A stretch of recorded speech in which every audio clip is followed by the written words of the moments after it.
মাছৰ মাথা খালে কি হয়? বন্ধুসকল, আজিৰ এই ভিডিঅ'টোত মই আপোনালোকক ক'ম মাছৰ মাথা খালে কি লাভ হয়। বন্ধুসকল, আপোনালোকে যদি নাজানে মাছৰ মাথা খালে কি লাভ হয়, তেন্তে এই ভিডিঅ'টো চাই থাকক।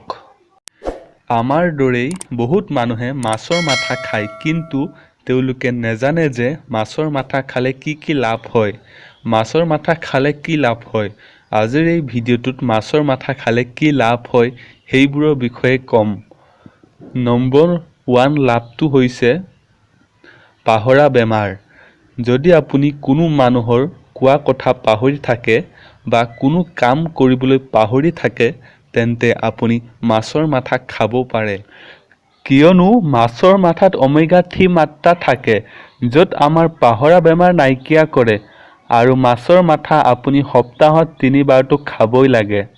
2 নম্বৰ লাভটো হৈছে চকুৰ ৰশ্মি বাঢ়ে। হয় বন্ধুসকল, চকুৰ ৰশ্মি বাঢ়ে। মাছৰ মাথা খালে চকুত যিবোৰ বেমাৰ থাকে সেইবোৰ দূৰ হৈ যায়। যি মানুহৰ চকুৰ ৰশ্মি কম, সেই মানুহবোৰে মাছৰ মাথা খাব লাগে। বন্ধুসকল, আৰু এটা কথা যে মাছত প্ৰটিন পোৱা যায়। মাছৰ মাথাৰ লগতে আপুনি মাছো খাব পাৰে। 3 নম্বৰ লাভটো হৈছে পাথৰৰ সমস্যা। যি মানুহৰ পেটত পাথৰ হয়, সেই মানুহবোৰে মাছৰ মাথা খাব লাগে। বন্ধুসকল, আপোনালোকে গম পালে মাছৰ মাথা খালে কি লাভ হয়। বন্ধুসকল, আশা কৰিছোঁ আপোনালোকে এই ভিডিঅ'টো ভাল পালে।